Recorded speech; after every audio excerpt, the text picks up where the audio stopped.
आशा करता हूँ आप सब बहुत अच्छे होंगे। मेरा नाम है सिद्धांत अग्निहोत्री। स्टडी ग्लोस में आपका बहुत बहुत स्वागत है। एक सवाल जो मुझसे बहुत पूछा जाता है कि सर नोट्स कैसे बनाए। तो नोट्स यूपीएससी या किसी भी एग्जाम्स के लिए कैसे बनाए, मैं आपको बताऊंगा। मैं यूपीएससी लेके ही चलूंगा, लेकिन ये सारे एग्जाम्स के लिए रेलेवेंट है, आप जो भी एग्जाम दे रहे हो। तो चलिए आगे बढ़ते हैं। ये मैं पेड कोर्स में भी डालूंगा, तो जो बच्चे जिन्होंने पेड कोर्स लिया है उनको तो खैर हम नोट फॉर्म में देते ही हैं, लेकिन फिर भी ये उनके लिए बहुत इंपॉर्टेंट होंगे। तो पहली बात तो नोट्स इंपॉर्टेंट क्यों है। अगेन मैं रेफरेंस यूपीएससी ही लूंगा। देखिए यूपीएससी का सबसे वास्ट सिलेबस है। कुछ एग्जाम्स में आपको नोट्स एज सच बनाने की जरूरत नहीं पड़ती, जैसे मैथ्स रीजनिंग में आप क्या ही नोट्स बनाएंगे। खाली आप कंसेप्ट देख लीजिए, फॉर्मुलेज देख लीजिए, उसके बाद प्रैक्टिस प्रैक्टिस एंड प्रैक्टिस। पर यूपीएससी में आपको नोट्स बनाने पड़ते हैं, क्योंकि ये देश का क्या नहीं दुनिया का सबसे बड़ा एग्जाम है और इसका सिलेबस काफी वास्ट है। You need to have everything. आपको सब कुछ पढ़ना पड़ेगा, जितनी भी चीजें आपको दुनिया के बारे में जानना पड़ेगा। अब दुनिया के बारे में सब कुछ नहीं जानना है, जितना सिलेबस में वही जानना है जो इंपॉर्टेंट है, क्योंकि आप एडमिनिस्ट्रेट करने जा रहे हो। तो यूपीएससी में काफी कुछ छोड़ना भी पड़ता है ना। ऐसे ही नहीं है कि लगातार बस नोट्स बनाए जा रहे हैं बनाए जा रहे हैं। अब जैसे एम लक्ष्मीकांत वैसे ही नोट फॉर्म में है। अब अगर आप एम लक्ष्मीकांत के नोट्स बनाएंगे तो एक और एम लक्ष्मीकांत तैयार हो जाएगी, वो फायदा नहीं है। सबसे पहले तो आपको ये समझना है कि इसमें क्या छोड़ना है। अच्छा, नोट्स बनाने इंपॉर्टेंट क्यों है। देखिए नोट्स बनाने आप जरूर बनाइए। मैं तो हर किसी को ये रिकमेंड करता हूं कि नोट्स जरूर बनाएं, हाईलाइट ना करें। कुछ लोग बुक में, जैसे मैं पहले क्या करता था, मैं हाईलाइट करता था, अंडरलाइन करता था। तो एक बार मैंने देखा मैंने पूरी बुक ही अंडरलाइन कर दी यार। तो हाईलाइट अंडरलाइन में आप वो मजा भी नहीं आती है, क्योंकि देखिए वो आप खाली अंडरलाइन करते जाते हैं और उसमें साइकोलॉजिकल ऐसा होता है कि अरे वो पड़ा हुआ है, छोड़ो उसको, दोबारा नहीं उठाएंगे। लेकिन जब आप कॉपीज बनाते हैं ना, एक तो आपको थोड़ा इंटरेस्ट आता है, क्या वाह क्या बात है, जीएस 1 2 3 4, थोड़ा कॉन्फिडेंस आता है कि आप तो नोट्स बनाऊंगा तो एग्जाम निकलेगा। दूसरी चीज ये कि जब आप लिखते हो ना कोई चीज, तो आपको और अच्छे से कंठस्थ हो जाती है वो। आपने एक बार पढ़ा और अगर आपने लिख लिया उसको, तो वो समझिए कि उसकी और 50% प्रोबेबिलिटी बढ़ जाती है कि वो कंठस्थ हो जाएगी। तो सबसे पहली बात तो it helps you in preparation. आपके जो प्रिपरेशन में हेल्प करती है और कंसेप्ट समझने में हेल्प करती है। दूसरा, आप रिवाइज कर सकते हो। सबसे इंपॉर्टेंट बात, नोट्स रिवीजन के लिए ही होते हैं कि भाई इतनी बड़ी अब स्पेक्ट्रम है हिस्ट्री की, आप इतनी बड़ी किताब रटोगे क्या। या करेंट अफेयर्स है मान लो गवर्नेंस के, तो कहां का रटोगे। तो आपको याद रहता, आपने एक बार अच्छे से पढ़ लिया, किताब पढ़ लिया, करेंट अफेयर्स पढ़ लिया, आपको अच्छे से याद रहता है। और आपने क्या किया, तुरंत लास्ट टाइम में, स्पेशली मेंस में बहुत बढ़िया होता है और प्री में भी बहुत बढ़िया होता है, बस आपने नोट्स खोले, 2 दिन क्या 1 दिन में वो सब कुछ आपको रिकॉल हो जाता है। तो एक तरीके से आपने सब कुछ अपने आप पास कंसोलिडेट कर लिया है। You have everything. और जैसा कि मैंने बताया, ये आपको आंसर राइटिंग में तो सबसे ज्यादा मदद करेगा ही। नोट्स जो आप बना रहे हो ना, आप पॉइंट वाइज बना रहे हो, और याद रखिएगा कि 150 और 250 वर्ड्स मिलते हैं आपको यूपीएससी में, और आपको पॉइंट वाइज ही लिखना है। सवाल तो ऐसा होगा कि उस पर आप आराम से, अगर आपके पास कंटेंट है और आपका इन 150 वर्ड्स 250 वर्ड्स मतलब वही 10 मार्क्स का और 15 मार्क्स का क्वेश्चन आता है, तो आपको उसमें कंसाइज करना होता है, एक पेज में और 1.5 पेज में। यहाँ पे नॉलेज नहीं है, आप उस नॉलेज को कैसे प्रेजेंट कर पाते हो बेस्ट तरीके से। एक इंटेलिजेंट पर्सन वही होता है। यूपीएससी का एग्जाम इतना बेहतरीन है, एक इंटेलिजेंट पर्सन वही होगा ना जो ज्यादा से ज्यादा बातें कम कम मतलब ज्यादा से ज्यादा बातें कम बातों में कह जाए, कम पॉइंट्स में पॉइंट्स बताए बस, और उससे अगला इंसान समझ जाए कि हाँ भाई ये बिल्कुल सही कह रहा है। तो ये है, इसके लिए ये आपकी आंसर राइटिंग प्रैक्टिस होती है। क्योंकि जब आप आंसर लिखोगे ना, तो आपको ऐसे ही लिखना है, ऐसे ही फ्लो चार्ट्स बनाने, ऐसे ही माइंड मैप्स बनाने हैं, जिससे एग्जामिनर समझ जाए। आपको एग्जामिनर जो है ना, उसको कुछ पता नहीं है। एग्जामिनर ऐसे बैठता है कि भाई मुझे कुछ नॉलेज नहीं है, तो वो जो आपकी कॉपी चेक करेगा ना, उसी से सारी नॉलेज ले रहा है। आप ऐसे समझो, आप ऐसे बताने की कोशिश करो। तो इसीलिए नोट्स बड़े इंपॉर्टेंट रहते हैं यूपीएससी के लिए और पीसीएस के लिए और बाकी सारे एग्जाम्स के लिए। तो इसमें आप कर सकते हो, पहला पॉइंट ये कि आप पहले किताब को रीड कर लो। जो बिगिनर्स हैं पहले किताब को रीड कर लो, और उसके बाद साथ साथ ही नोट्स बनाते रहो। मैं तो यही बोलूंगा, साथ साथ ही आप नोट्स बनाते रहे। लेकिन आप वही है ना कि इसमें देखिए, नोट्स बनाने से पहले 2 चीजें आपको सब करनी पड़ेगी। सबसे पहले तो आपको सिलेबस देखना पड़ेगा, सिलेबस में क्या है क्या नहीं है। सिलेबस भी यूपीएससी का बहुत बहुत बहुत वास्ट है। तो इसमें आप प्रीवियस ईयर पेपर्स देख लो। प्रीवियस ईयर, जैसे मेडाइवल हिस्ट्री में अभी पेड कोर्स में पढ़ा रहा हूं, वो इतनी नहीं पूछी जाती है। तो मेडाइवल हिस्ट्री जब मैं पढ़ाता हूं, तो सब नहीं आता। जैसे मैं सतीश चंद्रा, काफी बल्कि बुक है, तो मेडिवल अभी थोड़ा प्री में पूछने लगे हैं 2-3 क्वेश्चंस, लेकिन वो भी आर्ट एंड कल्चर से पूछते हैं, एडमिनिस्ट्रेशन से पूछते हैं। अब उसमें जैसे सतीश चंद्रा जब आप पढ़ेंगे किताब, तो एनसीईआरटी है वो, और वो ओल्ड एनसीईआरटी है, और वो उसमें बहुत दिया हुआ है, बहुत ज्यादा, काफी बल्कि बुक है वो, काफी ज्यादा, क्योंकि उसमें कहानी दी हुई है। तो कहानी कोहनी आपको पढ़नी है नहीं, कि कोई यूपीएससी कभी पूछते ही नहीं है। आपको आर्ट एंड कल्चर पढ़ना है, आपको एडमिनिस्ट्रेशन पढ़ना है, आप समझ रहे हो। तो किताब भी आप ये पेपर थोड़ा सा आप जरूर देख लें। अब तो जैसे नूडल सर है, उनकी बहुत बढ़िया किताब आती है। तो उन्होंने क्या किया है कि उन्होंने सारे जो प्रीवियस ईयर पेपर्स हैं उन्होंने एक जगह अलाइन करके रख लिए हैं।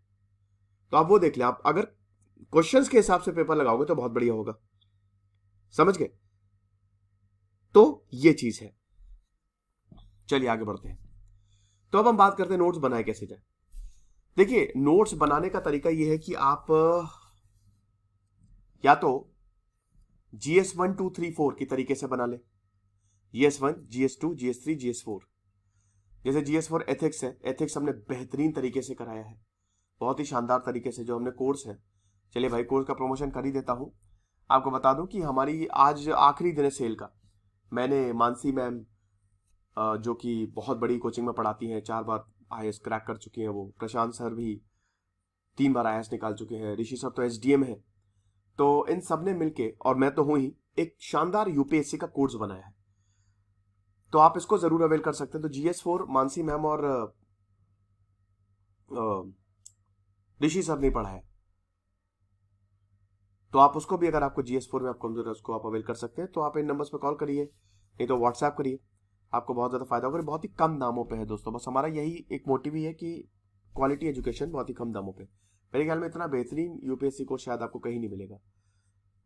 तो ये मेरा नया चैनल है, मैं घूमता रहता हूँ, आप लोगों से इंटरेक्ट करता रहता हूँ, तो व्लॉग बनाता रहता हूँ। तो व्लॉगिंग चैनल है, डिस्क्रिप्शन में लिंक दिया है, तो आप इसको जरूर सब्सक्राइब करें। तो सबसे पहले आपको करना क्या है कि या तो आप कॉपीज बना लीजिए GS 1 2 3 4, नहीं तो आप ऐसे बनाइए, history, geography, polity, economics, environment and science and tech, इस तरीके से बनाइए। गवर्नेंस, IR, ये आप कर सकते हैं। ये आपके ऊपर चॉइस है कि आप कैसे बनाते हैं। मैं जब नोट्स बनाता था तो मैं अलग अलग बनाता था, लेकिन वो मुझे ज्यादा सूटेबल लगता था, क्योंकि GS 1 में काफी कुछ आ जाता था। लेकिन इसमें आपको थोड़ी मेहनत बढ़ जाएगी अगर आप अलग अलग बनाएंगे। इकोनॉमिक्स के अलग हो गए, हिस्ट्री के अलग हो गए, ठीक है। कॉपीज से अच्छा ऑप्शन ये रहता है कि आप फाइल बनाइए, और उसमें ब्लैंक शीट ऑफ पेपर्स, और 500 रुपए के आते हैं ब्लैंक शीट ऑफ पेपर, तो बहुत सारे होते हैं। 500 रुपए में 500 आपको पेपर्स मिल जाएंगे, तो आप वो खरीद लीजिए। वो जो प्रिंट आउट में रखते हैं ना, कहीं पे भी जाके खरीद लीजिए, ऑनलाइन ऑर्डर कर लीजिए। ब्लैंक शीट में होता क्या है ना कि करंट अफेयर्स, जैसे आपके नोट्स रहेंगे कैसे, आप समझ रहे हो। देखिए, यूपीएससी पढ़ने का तरीका क्या है। यूपीएससी पढ़ने का तरीका ये है कि सबसे पहले तो आपको खत्म करना पड़ेगा अपना स्टैटिक। अब हिस्ट्री में तो कुछ चेंज होगा नहीं, संविधान में तो कोई चेंज होगा नहीं। हाँ, कोई एक्ट आया, कोई अरे क्या कहते हैं, कोई अमेंडमेंट आया तब अलग बात है, लेकिन संविधान तो वही रहेगा हमारा, जो बेसिक स्ट्रक्चर है वो वही रहेगा। ज्योग्राफी में तो कुछ चेंज होगा नहीं, तो वो तो स्टैटिक है, आप स्टैटिक पहले कवर करते हो। सबसे पहले आप static syllabus, history, geography, economy, क्योंकि जब आप करंट अफेयर्स पढ़ोगे ना, तो करंट अफेयर्स होता क्या है। जैसे मान लो कि अब जैसे एमपी में सरकार गिर गई थी, अब एमपी में सरकार गिर गई थी तो उसमें बहुत सारे जो एमएलएस थे वो डिफेक्ट हो गए, तो एंटी डिफेक्शन लॉ आपके पॉलिटी का बहुत इंपॉर्टेंट कंसेप्ट है। ऐसे फंडामेंटल राइट पे कोई इंपॉर्टेंट डिसीजन आया, तो फंडामेंटल राइट्स एक बहुत इंपॉर्टेंट कंसेप्ट हो गया। कहने का मतलब यह है कि इंटीग्रेटेड नोट्स होते हैं, आप static plus current affairs combine करके बनाओ। फॉर एग्जाम्पल, कि जैसे आप directive principle of state policy पढ़ रहे हो, या फंडामेंटल राइट्स पढ़ रहे हो, या प्रेसिडेंट पढ़ रहे हो, प्रेसिडेंट आप पढ़ रहे हो, तो प्रेसिडेंट आपने पूरा वो उसमें इंपॉर्टेंट पॉइंट्स लिख लिए। अभी मैं बता दूंगा कैसे लिखने हैं। उसके बाद तुरंत प्रेसिडेंट, गूगल पे प्रेसिडेंट टाइप करो, और उसके बाद इंपॉर्टेंट करंट अफेयर्स डाल दो। तो सारे करंट अफेयर्स के उसने क्या किया, प्रेसिडेंट ने कुछ ऑर्डिनेंस पास तो नहीं किया है, प्रेसिडेंट से रिलेटेड, वो सब आ जाएगा। तो आप स्टैटिक के साथ साथ करंट अफेयर्स भी लिखते चल सकते हो। अब देखिए, इसमें प्रॉब्लम इसलिए नहीं होगी क्योंकि जैसे ऑर्डिनेंस पास किया, मान लीजिए जैसे अभी काफी ऑर्डिनेंस पास किए थे एक के बाद एक। अभी जैसे मराठा कोटा रिजर्वेशन इशू था, SCBC वाला, social economic and backward classes, जो प्रेसिडेंट के पास पावर थी कि वो डिटरमाइन करे, लेकिन वो महाराष्ट्र सरकार ने डिटरमाइन कर दिया था कि कोटा ज्यादा मिलेगा, तो फिर वो सुप्रीम कोर्ट ने उसको स्ट्रक डाउन किया। तो ये क्या करेगा, आपने स्टैटिक ऑलरेडी तैयार किया, आप करंट अफेयर्स भी पढ़ रहे हो और लिख रहे हो, तो ये आपको बहुत बढ़िया एक ओवरव्यू दे देगा, एक बहुत अच्छे से आप चीजों को समझ जाओगे। तो स्टैटिक भी लिखिए और स्टैटिक में जो करंट अफेयर्स है वो भी लिखते चलिए। अब देखिए करंट अफेयर्स हमेशा अपडेट होंगे, जैसे ऑर्डिनेंस आया, हो सकता है अगले अगले अगले महीने को और ऑर्डिनेंस पास कर दिया, या फंडामेंटल राइट्स पर कोई डिसीजन आया, कोई डिसीजन आ गया। अब कुछ करंट अफेयर्स चलते ही रहते हैं। अब जैसे फार्म लॉज है, फार्म लॉज लगभग 2 से 3 महीने चला, तो उसमें क्या होगा, आपने फार्म लॉज लिखा, फार्म लॉज के बारे में लिखा, संविधान में क्या क्या प्रावधान है ये लिखा, और उसके बाद फिर क्या इश्यू चल रहा है। अब पता चला कि 10 दिन बाद ये और अपडेट हो गया, तो आप कर क्या सकते हो, आपने दूसरी ब्लैंक शीट ली, उसी में ही इंसर्ट कर दी आपने। इसीलिए कहते हैं ब्लैंक शीट को इंसर्ट करना आसान है ना, क्योंकि आपके पास ब्लैंक शीट्स है, आपके पास पेजेस है, तो जो भी अपडेट होता है आप पेजेस में लिख के उसको इंसर्ट करते जाओ। आप कॉपी या रजिस्टर में क्या होगा भाई, रजिस्टर में आपने 2 पेज लिख लिए, उसके बाद फिर आगे बढ़ गए।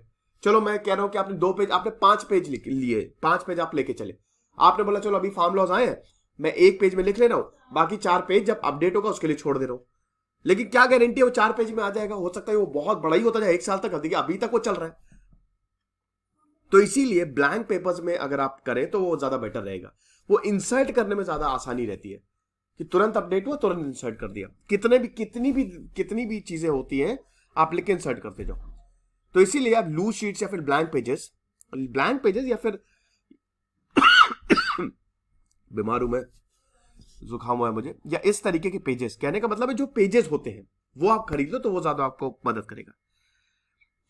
दूसरा पॉइंट देखिए, ये आपके नोट्स हैं तो बहुत ज्यादा कलाकारी करने की जरूरत नहीं है ना, कि ये ब्लैक पेन से मस्त लिख रहे हैं, उसके बाद उसको अंडरलाइन कर रहे हैं, फिर ये नीला काला जैसे इन्होंने बनाया है, बहुत ही बढ़िया धीमे धीमे हैंडराइटिंग में लिख रहे हैं।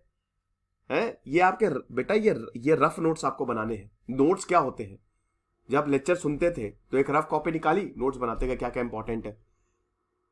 आप शॉर्ट फॉर्म यूज कर सकते हैं, पीवीटी, एजुकेशन तो एडू, ये सब यूज करिए। ये सिर्फ आपके लिए, आपको दिखाना नहीं है, ये जाके किताब आपकी पब्लिश नहीं होने वाली है, ये सिर्फ आपके लिए है कि आप समझ पाओ, आप ये एग्जाम निकाल पाओ। तो नोट्स को रफ ही बनाया जाता है कि एक ही पेन लीजिए, तड़ातड़ उसको लिखिए और उसके बाद फिर वो शॉर्ट फॉर्म्स लिखिए। नोट्स की सबसे बड़ी बात ये होती है कि वो अभी मैं आगे बताऊंगा कि आप शॉर्ट फॉर्म लिखिए, वो ज्यादा बड़े होने भी नहीं चाहिए। मैंने बताया ना कि ऐसा ना हो, जैसे मेरे एक स्टूडेंट है वो द हिंदू के नोट्स बनाता था, एक और था जो दैनिक भास्कर के नोट्स बनाता था। ऐसे मुझे केसेस आए हैं काफी, क्योंकि देखिए अभी तो 400 से ज्यादा स्टूडेंट्स पढ़ रहे हैं हमारे साथ यूपीएससी में। तो उसमें वो क्या करता था, वो बेचारा वो नोट्स बनाता था और उसके बाद वो द हिंदू के नोट्स बनाता था और 2 महीने बाद उसकी कॉपी ये मोटी हो गई। मैंने कहा भाई ये क्या कर दिया तुमने, मतलब नोट्स बनाने के चक्कर में एक और उसने द हिंदू को तैयार कर दिया। तो नोट्स ऐसे भी ना हो कि एक किताब पढ़ रहे हो, उससे नोट्स बना रहे हो तो दूसरी किताब तैयार हो जाए, आपको ये भी नहीं करना है। समझ रहे हो, नोट्स बनाने हैं ऐसे बनाने, जैसे एम लक्ष्मीकांत के अगर आप नोट्स बना रहे हो तो क्या करना है आपको, फंडामेंटल राइट्स, फ्लो चार्ट बड़े इंपॉर्टेंट होता है। फंडामेंटल राइट्स लिखा, 6 तरीके के फंडामेंटल राइट्स है, फटाक। 7वां था राइट टू प्रॉपर्टी, अब नहीं है, वो लीगल राइट हो गया, तो उसको आप ऐसे क्रॉस लगा सकते हो। अब उस फंडामेंटल राइट्स में हर एक फंडामेंटल राइट्स में 4-5 एरो निकाल दो, आर्टिकल ये कहता है, आर्टिकल ये कहता है, ये वाला आर्टिकल, उसके नीचे फिर करंट अफेयर्स देख लो, फंडामेंटल राइट्स कुछ आया है क्या, और जहां पे आया है, जैसे ये आप एरो निकाल के, एरो क्या निकाल के, जैसे राइट टू डिस्क्रिमिनेशन के तहत ही कोई कुछ डिसीजन आ गया तो आप उसमें कर दो। रिलीजन, जैसे अभी धर्म का मुद्दा, तो right against right to freedom of religion, उसमें ये करंट अफेयर्स था तो एरो निकाल के ये कर दो। तो ये आपकी, ये इस तरीके के नोट्स बनाए जाते हैं। अब आप खुद सोचो, जैसे मान लो कि अभी सेक्युलरिज्म काफी सेक्युलर, राम मंदिर का हम एग्जांपल लेते हैं, राम मंदिर था, ठीक है, तो इसमें क्या, right to freedom of religion के अंतर्गत आ जाएगा, इसमें कुछ एक्ट्स भी आ जाएंगे, ठीक है। अब इसमें आप क्या करोगे, इसमें आपने लिखा करंट अफेयर्स लिख लिया, अब आप देखो जो इंपॉर्टेंट डिसीजन था वो लिख लिया। आप देख सुनो, जब ये 6-7 महीने हो गए इसको, अब 6-7 महीने बाद, अभी तो आपको अच्छा लग रहा है ना, अभी तो करंट अफेयर्स बहुत हर जगह न्यूज में चल रहा है, लेकिन 1 हफ्ते बाद तो चलेगा नहीं, फिर आप दूसरे करंट अफेयर्स बनाने लगोगे। उसके बाद क्या होगा कि जब आप 6-7 महीने बाद इसको देखोगे ना, तो आपको तुरंत याद आ जाएगा कि अरे हाँ, मैंने इतने बढ़िया तरीके से बनाया था। तो ये चीज आपको करनी है। You have to be very precise. आप प्रिसाइज के लिए फ्लो चार्ट्स बना सकते हैं। फ्लो चार्ट्स आपको बनानी, और यही फ्लो चार्ट्स आपको आंसर राइटिंग में भी बनाने। देखिए, इसमें हैंड राइटिंग की चिंता नहीं करनी है। हैंड राइटिंग बस यूपीएससी में क्या हैंड राइटिंग का फर्क पड़ता है? बिल्कुल पड़ता है, बिल्कुल पड़ता है, नो डाउट पड़ता है हैंड राइटिंग। मेरे मेंस में अच्छे मार्क्स नहीं आते थे, या नहीं आ पाए, मेरे एग्जाम में भी मेरे अच्छे मार्क्स नहीं आ पाए मेरी हैंड राइटिंग की वजह से। आप खुद ये दिमाग लगाओ कि आपकी हैंड राइटिंग बढ़िया है, आप टीचर हो, नहीं किसी की हैंड राइटिंग बहुत बढ़िया, आप टीचर हो, आपने उसकी कॉपी को देखा, भाई 5-6 मार्क्स तो आप वैसे ही दे दोगे, इतनी सुंदर हैंड राइटिंग। अपने लेके देखो ना, अगर आप एग्जामिनर हो तो हैंड राइटिंग का बहुत असर पड़ता है। गंदी हैंड राइटिंग लिखोगे तो चेक, अरे यार क्या लिख दिया है चाइनीज में, क्या चाइनीज भेल बनाई है इसने, तो मन ही नहीं करता चेक करने का। तो एक्स्ट्रा मार्क्स मिलते हैं, एक परसेप्शन, वाह क्या हैंड राइटिंग है। तो हैंड राइटिंग का असर पड़ता है, ये आप मान के चलिए। जैसे ये बातें होते हैं ना, लुक्स और नॉट इंपॉर्टेंट, ये सब बातें हैं बेटा, लुक्स आर वेरी इंपॉर्टेंट। अब लुक्स का हैंडसम से लेना देना नहीं है, स्मार्टेस्ट से लेना देना है। अगर आप अच्छे दिखते हो तो और अच्छा है, वो बात अलग है। अंदरूनी बढ़िया है, अंदर से अच्छा होना चाहिए इंसान, वो सब खाली बातों में ही अच्छा लगता है। एक्चुअली में ना आपको प्यार उसी से होता है जो दिखता अच्छा है, ये फैक्ट है भाई, आप देख लीजिए अगल बगल। हाँ, वो अलग बात है कि जाहिर सी बात है कि नैतिक तौर पे तो इंसान को अच्छा होना ही चाहिए, लेकिन मैं बता रहा हूं इन जनरल। और ऐसे लोग फिर परेशान होते हैं बाद में, लेकिन वो लुक से प्यार करते हैं। और दिखा, वाह क्या बात है, कितनी सुंदर लड़की, कितना सुंदर लड़का, ना कजरे की ढाल, ना मोतियों की धार, ना कोई किया श्रृंगार, फिर भी तुम कितनी सुंदर हो, यही गाना बजता है, समझ रहे हो आप? तो वो चीज खाली उसमें होती है। तो ऐसे ही हैंड राइटिंग का भी है। अगर आपकी हैंड राइटिंग बहुत बढ़िया है ना तो अच्छा होगा। हैंड राइटिंग सर मेरी तो अच्छी है नहीं, जैसे मेरी इतनी रद्दी हैंड राइटिंग है। Actually intelligent people have bad hand writing because they think very fast. ये बात सच भी है भाई, क्योंकि मेरे दिमाग में इतनी चीजें चलती रहती, मैं सोचता तो मेरी हैंड राइटिंग बहुत गंदी है। अल्बर्ट आइंस्टीन की हैंड राइटिंग बहुत गंदी थी, महात्मा गांधी की और गंदी थी। तो अब क्या करें, हैंड राइटिंग गंदी है तो भाई हैंड राइटिंग सुधार सकते हो। नहीं सुधार पा रहे हो तो अपने वर्ड्स थोड़ा क्लियर लिखो, बस आपने अपने वर्ड्स को क्लियर लिखना है। फ्लो चार्ट्स बनाओ, जिनकी हैंडराइटिंग अच्छी नहीं हो डायग्राम फ्लो चार्ट्स बनाए। फ्लो चार्ट्स यूपीएससी में मस्ट है। मैं कह रहा हूं सब छोड़ो, ये अपने, तुम एग्जामिनर हो, तुम किसी की कॉपी चेक कर रहे हो, तुमको फ्लो चार्ट दिखा, डायग्राम दिखा, मजा आएगी कि नहीं? वाह क्या बात है, तुम्हारी काम आसान हो जाएगा। अक्सर बोला जाता है सर पॉइंट्स में आंसर लिखे कि पैराग्राफ में आंसर लिखे। आंसर राइटिंग पे खैर मैंने एक और लेक्चर लिया हुआ, मैं फिर से ले लूंगा। पॉइंट्स में लिखो, points are always the best. Paragraph में भी लिख सकते हो, लेकिन पॉइंट्स में पता चल जाता है कि अच्छा, बहुत अच्छी बात है। अब जैसे कुछ एग्जाम्स, कुछ आंसर में स्कोप नहीं होता पॉइंट्स में लिखने का, तो उसमें पैराग्राफ में लिखिए, समझिए? तो फ्लो चार्ट्स बनाइए आप, और आपको डिटेल्ड सेंटेंसेस नहीं यूज करने हैं। अब जैसे फंडामेंटल राइट्स है, फंडामेंटल राइट्स के निकालिए 6 एरो, फ्लो चार्ट्स बनाइए इस तरीके से। और अब ये देखिए, अब जैसे मान लीजिए fundamental rights right to freedom है, तो राइट टू फ्रीडम या right to freedom of speech है। अब देखिए right to freedom of speech कितना चला, आर्टिकल 21, 22, 23, ठीक है? तो ऐसे और एरो निकालिए, और यहां पे करंट अफेयर्स लिखिए, और फिर उसमें फर्दर और एरो निकाल दीजिए। हालांकि इतने एरो में थोड़ा सा घौच पौच हो जाएगा, तो आप एक काम करिए ना, इसमें ये करिए, ये लिख दीजिए कि ऑन नेक्स्ट पेज, ठीक है? अब वो टॉपिक के नीचे इंपॉर्टेंट करंट अफेयर्स और उसके इंपॉर्टेंट पॉइंट्स, दैट्स इट, हो गए आपके नोट्स तैयार बहुत बढ़िया तरीके से। Directive principle of state policy, directive principle of state policy socialist welfare, मतलब सोशलिस्ट वेलफेयर तो एक ही हो गया। सोशलिस्ट प्रिंसिपल जैसे directive principle state policy part 4 of the constitution, article 36 से लेकर 51 तक, तो उसमें सबसे पहले सोशलिस्ट आ गया, गांधीयन प्रिंसिपल आ गया, और लिबरल एंड इंटेलेक्चुअल। तो आप इसमें लिखिए डीपीएसपी, 3 एरो ऐसे निकालिए, ठीक है? सोशलिस्ट वेलफेयर और मतलब सोशलिस्ट वेलफेयर में क्या बोल रहा हूं, सोशलिस्ट, गांधीयन और लिबरल इंटेलेक्चुअल। अब उसमें फिर सोशलिस्ट में कौन कौन से आर्टिकल आते हैं, आर्टिकल 38, वो आप उसको ऐसे सर्कल बना के 3 एरो और निकाल दीजिए। सोशलिस्ट में आर्टिकल 38 आ जाता है कि भाई सबको social, economic and political justice देना है, आर्टिकल 39 आ जाता है, आर्टिकल 41 आ जाता है। फिर गांधीयन में क्या क्या आर्टिकल 40, 43, 46 आ जाता है, 48 आ जाता है। लिबरल इंटेलेक्चुअल में 45, 48 आ जाता है। भाई देख लो, मैं मुझे एग्जैक्ट या थोड़ा सा इतना तो मैं भी नहीं रट पाता, तो जितना याद है मैं आपको बताता जा रहा हूं।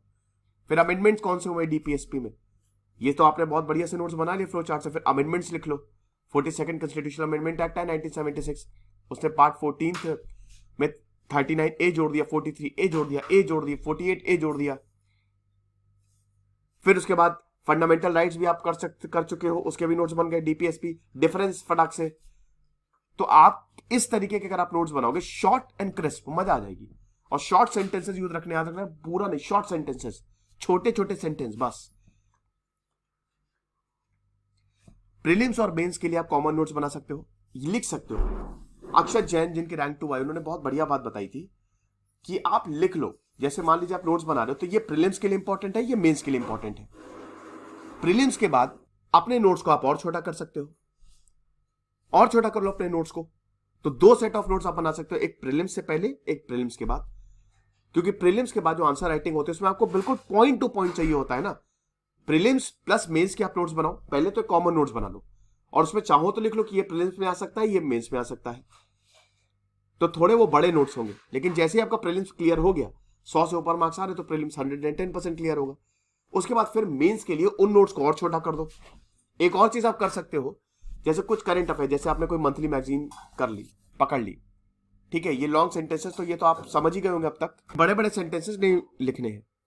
तो इसमें आप ये कर सकते हो कि जैसे हम लोग जो करंट अफेयर्स पढ़ाते हैं उसमें हम तो वैसे सब नोट फॉर्म में ही देते हैं, लेकिन इसमें ये है कि जैसे कोई करंट अफेयर्स आपका छूट गया तो उसको लिख लो, ठीक है, कि यार ये मुझे पढ़ना है। कहीं ये कॉपी में लिख लो कि current affair which are left. हो सकता है कुछ करंट अफेयर छूट जाए बाद में आपके पास, तो उसको लिख लो। तो अब ये होगा ना, ये आपको याद दिलाता रहेगा, अच्छा अच्छा ये टॉपिक मुझसे छूट गया, ये करंट अफेयर्स मुझसे छूट गया। टॉपिक वाइज लिखो, करंट अफेयर्स भी, स्टैटिक भी, ये मुझे बाद में पढ़ना है। एक तरीके से इंडेक्सिंग, और सब्जेक्ट वाइज कर लो तो और मजा आ जाए। देन डायग्राम्स और मैप्स जरूर बनाते चलो, जितना ज्यादा आप मैप बनाओगे। देखिए मैप आपको कोई कार्टोग्राफर तो हो नहीं कि एग्जैक्टली पूरा का पूरा आप मैप बना दोगे उठा के। एनसीईआरटी क्लास 11 की एनसीईआरटी पढ़ोगे तो उसमें बुक 3 है कार्टोग्राफी, कि मैप बनाया कैसे जाता है। चैप्टर 23 से लेकर 30 तक मैंने ज्योग्राफी की एनसीईआरटी में सब पढ़ाया मैंने। वो जरूरी है नहीं आपको मैप बनाना, थोड़ी ना, बस आप रफ एक आइडिया। हाँ एक चीज समझो कि जब आप मैप बनाओ तो गलत भी मत बना देना कि इंडिया के मैप को ऐसे बना दिया गोल सा, ऐसे मत बनाना। मैप सही बनाना, लेकिन एग्जैक्ट भी आपसे डिमांड नहीं करते कि एग्जैक्ट बना लो। प्रैक्टिस करो कि एग्जैक्ट बनाने की, मतलब जितना उस तक करीब जाओ उतना अच्छा है। अब जैसे इंडिया पाकिस्तान का कोई इशू आ गया, या जैसे अफगानिस्तान पे सवाल आ गया, तो आप तुरंत मैप बना सको कि ये भारत है, ये इधर पाकिस्तान है, ये इधर अफगानिस्तान है, क्या क्या इश्यूज है। तो मैप्स और डायग्राम की अगर आप प्रैक्टिस कर लो, भारत का मैप तो आप प्रैक्टिस कर ही लो, वर्ल्ड मैप के आप प्रैक्टिस कर ही लो, ये आपको बहुत ज्यादा फायदा देंगे। क्योंकि इससे एग्जामिनर बोलता है वाह इसको पता है, समझ रहे हो, ये चीज है। और अपने नोट्स को अपडेट करते रहिए। डिजिटाइज नोट्स आप बना सकते हैं। जैसे मैं क्योंकि लैपटॉप से ही काम करता हूं, तो मैं पिछले 7-8 साल से, अब तो नहीं, लेकिन पहले जब नोट्स बनाता था तो सब लैपटॉप पे ही बनाता था। इंपॉर्टेंट पॉइंट्स लिखते वो उसमें अपडेट करने की, अब जैसे वर्ड में उसमें अपडेट करने में आसानी रहती है ना, आप फटाक से अपडेट कर लो, अपने लैपटॉप स्पेस दिया, आपने फटाक से अपडेट कर लिया कुछ भी। तो अपने नोट्स को आप अपडेट कर सकते हो। अब ये देखिए कितने बढ़िया तरीके से उन्होंने बनाया है, एक चैप्टर है और ऐसे ही शॉर्ट सेंटेंसेस। नोट मेकिंग होते ही है कि आपने कुछ पढ़ लिया और उसके बाद फिर इंपॉर्टेंट पॉइंट्स लिख लिए, हेडिंग्स दी, फिर सब हेडिंग्स दी, और उसके बाद इंपॉर्टेंट पॉइंट्स, और साथ में फ्लो चार्ट्स भी। और उसके बाद सबसे इंपॉर्टेंट है अपने नोट्स को रिवाइज करते रहिए। अब आप पूरी किताब को तो रिवाइज करेंगे नहीं। जैसे कल मेरी एक स्टूडेंट अजय से बात हो रही थी, तो उसने मुझसे पूछ रहा था कि सर जैसे मेडाइवल में हिस्ट्री में कैसे नोट्स बने, हिस्ट्री में प्रॉब्लम आ रही। तो हिस्ट्री में क्या है, जैसे कहानी कूनी आपको पढ़नी है नहीं, तो उसमें क्या है, कोई जैसे अब मुगल आए, तो भाई क्यों आए उसके कॉज लिख लिए फटाक से। पहले तो मुगल में कितने राजा थे, उसके बाद एक एक राजा को पकड़िए वो क्यों आए, उस समय कंडीशंस कैसी थी, वो 4-5 पॉइंट्स उसके लिख लिए। क्या क्या इंपॉर्टेंट अचीवमेंट हुआ, उसने क्या क्या बनाया वो लिख लिया। Then further heading Mughals administration, administration में कौन कौन इंपॉर्टेंट ऑफिसर था, एडमिनिस्ट्रेशन में एग्रीकल्चर आ गया, मतलब इकोनॉमी आ गई, मिलिट्री आ गई, रिलीजियस अफेयर्स आ गए, सोसाइटी आ गई। तो उसमें क्या क्या, मिलिट्री में क्या क्या था, कौन कौन इंपॉर्टेंट ऑफिसर्स था, छोटे छोटे पॉइंट्स ऐसे पॉइंट बना के लिखते जाइए। इकोनॉमी कैसी थी, उसमें लैंड रेवेन्यू सिस्टम कैसा था, टैक्स कलेक्शन सिस्टम कैसा था, इस तरीके से। और अपने नोट्स को रिवाइज करते रहिए। फिर देखिए आपका कौन, किसकी हिम्मत है जो आपका एग्जाम ना निकले, कोई माइके लाल रोक नहीं सकता आपका सिलेक्शन। तो ये लेक्चर था दोस्तों, आई होप आपको पसंद आया होगा। तो मुझसे ये सवाल बहुत पूछा जाता था, मैंने काफी स्टूडेंट जो है पूछते हैं सर नोट्स कैसे बने, नोट्स कैसे बने, स्पेशली यूपीएससी के लिए। ऐसे नोट्स बने। Thank you so much.